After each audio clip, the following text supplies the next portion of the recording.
Joshua Jackson here with the head coach of the Tigers, Toriano Morgan, before the Purple and Orange head west to take on the Golden Tigers of Tuskegee University. Coach, before we look there, let's take a look back last week. A thrilling 37-30 victory here at home, a hard-fought victory against a very solid Lane squad. I got a chance to talk with Lane's SID, Joel Worthington. I was just asking him, how you guys only win one game? That was a phenomenal football team we played last Saturday here, and they gave us everything we wanted and then some. Coach Brown's always going to have his lane football teams prepared, so we knew coming in they were going to play 4 quarters of football. They were going to be real well prepared and eager to get a win. Unfortunately, that didn't happen in their favor. We were able to come out, move the football, took control of the game midway through the first quarter. Just were able to sustain some drives and get points at the end of those drives, get some stops, go up 14, and then being able to just manage the lead throughout the rest of the game and come out with the victory for homecoming. Offense once again was sterling last week, almost 500 yards of total offense. You had a 100-yard rusher, 100-yard receiver, a 300-yard passer. Because the offense have gotten any better. I mean, they had a phenomenal week last week. Well, yeah, they did. That we feel really good about the brand of offense that we're playing and at the level that we're playing at right now. There are some things that we can and we need to get better on, and we will. So they came out and everything that you name, that doesn't get mentioned in that scenario is the offensive line. When you're able to control the offensive line, being able to run the ball, I was really pleased with them the way they executed the 4-minute offense to close that game out with 5 minutes and 19 seconds left. Then to be able to give Jair an opportunity to stand back there and hit open receivers, and then those guys catching the football and turning 7-yard completions into 90-yard touchdowns. That's a good formula to help keep you winning on the winning streak. Speaking of QB1, Jaron Russell was named the SIAC's Offensive Player of the Week this week. 20 of 30 passing, 300-plus yards, 3 touchdowns passing. Even showcased his legs as well. Almost 50 yards rushing and got a rushing touchdown as well. You talked about his unique skill set. It's really paid dividends over this winning streak that we've had. Definitely. He unveils a different aspect of his game every week. And that's just a tribute to him understanding he doesn't have to be everything every week. He does the right things, or he's doing the right things over the last couple of weeks as far as protecting the football. And then when he can help the team with his legs, he showed that he can do that this past week. And then we've just been riding his arm for the last couple of weeks. He's been, really pleased with his decision making as far as being able to get the receivers the football. And, those guys just taking it and turning it into positive plays. Nathan Rembert, 5 catches, 160 yards, 3 receiving touchdowns, had a 90-yard receiving touchdown as well. His stock just continues to rise of this SIAC. Now you have the number 2 passer in the SIAC, who also is tied for the lead in passing touchdowns with Jarvin Russell with 14. Mm-hmm. You have the number 1 and number 2 receivers in the SIAC. This receiving corps has just been on fire. They are. And, Devin Thompson, he's definitely attributes to that group too as well. He brings the size and girth to it. He plays big, he plays at all 6'4" of how he is, and just been really excited about his place in Savannah State. Johnny Jones is going to show up every week and do what he needs to do, not only just Mr. Consistent. He's a guy that can catch that bubble and turn it into positive yards, but then he can get vertical and make plays down the field as well. And he's a guy that we can move around. You got to know where he is, where he's lining up, and he can play from multiple areas on the field. But Nate Rembert, he's one that I often just tell the offensive coordinator, we just got to get him to the stadium and show him which way to run.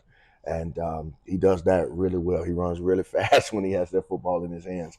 And he's a competitor. And those guys, had an immaculate spring. It carried over into fall camp. They practice just as hard as they play. So the success that they're having is well deserved from the way they work. All the defensive side of the football, they were able to get the stops that they needed to make. Your linebacker, Woodmeyer Garcon, 14 tackles on the day. Jaron Wilson was able to record a sack. James Gary was able to record a sack. Front seven just continues to rise and get better as these games go along. Yes, we feel like, we put plans together to take away what teams do well as far as running the football and imposing our will with that front seven. We're just as good as anybody in this conference.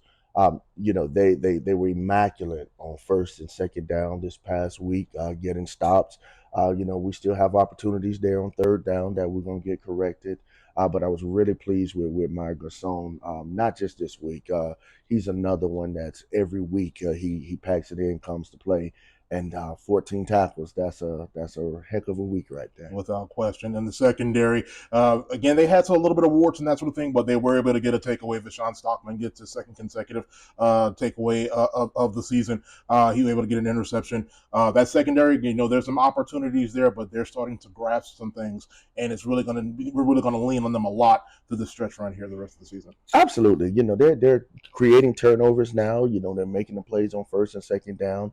In obvious situations, we do passing situations, we do have some opportunities there, but taking nothing from Lane, their wide receiver core is second to none as well. They're a very talented group of receivers as well. So I thought we did a really good job of holding our own from that standpoint. Just as equal as we are with our red zone offense again. Third down defense, those are opportunities to where we are now. I don't think that this team has peaked yet. I don't think we've played a full game yet. I don't think we've played our best football yet. So it's something that we can continue to keep chirping at, keep working at, and get it to the point to where we are. We did take a little bit of a step back in terms of penalties this past week. 11 penalties for 98 yards against Lane. We've gotten better at penalties and staying away from the big penalties, the 15-yard personal fouls, those sort of things. They kind of reared their ugly heads a bit last week. And what was your charge to your team in terms of kind of getting that honed in, because we're going to need them to be as focused as they've been all season long, going over to the shed this week here in Tuskegee? Well, it's just a sense of holding everybody accountable. They understand that my philosophy with penalties is I'll accept competition penalties any day of the week. That just means you're competing. It's a subjective call. It can go one way or the other. We got to play through those. But administrative penalties and those personal foul penalties, those are things that we can control. Those are things that we need to control. Those are some things we didn't control on this Saturday. So moving forward, again, that's another opportunity, and you just continue to make it important. That we can't get those. I mean, 2 weeks in a row now we've had touchdowns called back due to poor technique. So that falls under the administrative part of it. So we got to get these guys better. We'll get them better, and we're going to hold everybody accountable to make sure that that yellow flag stays in the officials' pockets. Speaking of going over to the shed, now we get a chance to go over to probably one of the most, if not the most hostile environments in the SIAC and really in all of HBCU football, and on their homecoming, going to take on Aaron James and the Golden Tigers of Tuskegee University. They've been one of the linchpin, if not the linchpin program in the SIAC. They've had a great season so far. They got a victory last week against a solid Morehouse squad. Your thoughts on going over to play Tuskegee? It is their homecoming, all those that pomp and circumstance and that sort of thing. What are you telling your guys in terms of just being able to focus? Because there's going to be a lot of noise. You're going to hear the ball and parlay. You're going to hear all of those things. Again, it is their homecoming. What are you telling your guys to just kind of stay focused and stay focused on the task at hand? Well, we've tried to replicate and recreate the atmosphere that we may be going to see this week in practice, but still, nonetheless, my message to them is that portion of it is not a distraction for us. That's for them to manage. For them, it's their homecoming. We've won ours already, so we're going in and with the task to go in and to win this football game. Equally more people to be able to see us play and be excited about our brand of football that we don't think is second to none. We know that Coach James is a product of Tuskegee, so he understands the tradition of homecoming there at Tuskegee. He's going to have his guys fired up, ready to play. But that's no different than any other game, so we're not going to make it bigger than what it needs to be. We're going to go in and we're going to play full quarters of football and do what we need to do to come out with the win. There's still a modicum of still trying to get that respect amongst not just the SIAC, but HBCU football. Edward Waters has fallen on lean times over the past few years, really since 2004. There was a coach who remained nameless over in the offseason that fired off a little bit of a stray at Edward Waters and kind of likened us to a pastry, a cupcake, and that sort of thing. What do you do in terms of being able to just kind of dispel those notions that not only can you come here to Edward Waters and be successful, but you can also be a team that can compete for championships in the future? You do it with your brand of football and your play. If they don't want to give you the respect, you sometimes have to take it, and it's not about what you say verbally; it's what you do physically on the field. So again, we've done an amazing job recruiting.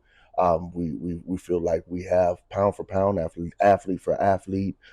We can go toe to toe with anybody in this conference. So we're not going to bow down or hide our heads from that standpoint. It's just a matter of going out and getting that signature win.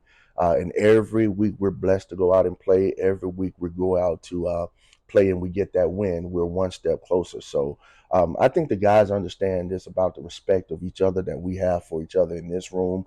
We can't control what anybody else thinks about us. All we can control is what we think of each other and the scoreboard. Speaking of this room, we're doing this interview here inside the newly renovated locker room here on campus. Over the off season, had an opportunity to have some improvements and that sort of thing here inside this space, and definitely want to thank the artists who came in here and did some great work as far as the artistry, and also want to thank our some of the supporters and things like that for Edward Waters University football, and definitely want to thank Malachi Bey and his son, who we affectionately call Man, for coming in here. Malachi is a former Edward Waters football player here, was a former national alumni president here.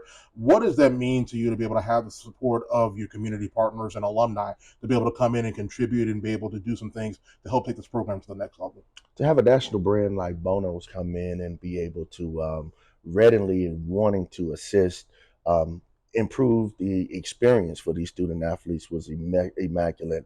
They came in, they saw the plan, was able to get it into motion, and they were able to turn this around in a really quick time frame, so that when the student athletes came back from summer break, that they had something new, something fresh that they could be proud of. And they are. So, that goes to, again, to show the testament as Dr. Rich and her administrative staff, that they're committed to wanting to do the best and give our student athletes not just the best experience, but the things and the resources that they deserve to be successful in the classroom and on the field. Well, Coach, we got 3 right now. See if we can go make it 4 this coming Saturday over here in Alabama. Best of luck to you. Let's go. That's the head coach of the Tigers, Toriano Morgan. This coming Saturday's football contest will be aired on ESPN Plus at 2 o'clock p.m. over in Tuskegee, Alabama. Until we talk to you again, I'm Joshua Jackson. We'll talk to you again here in Alabama.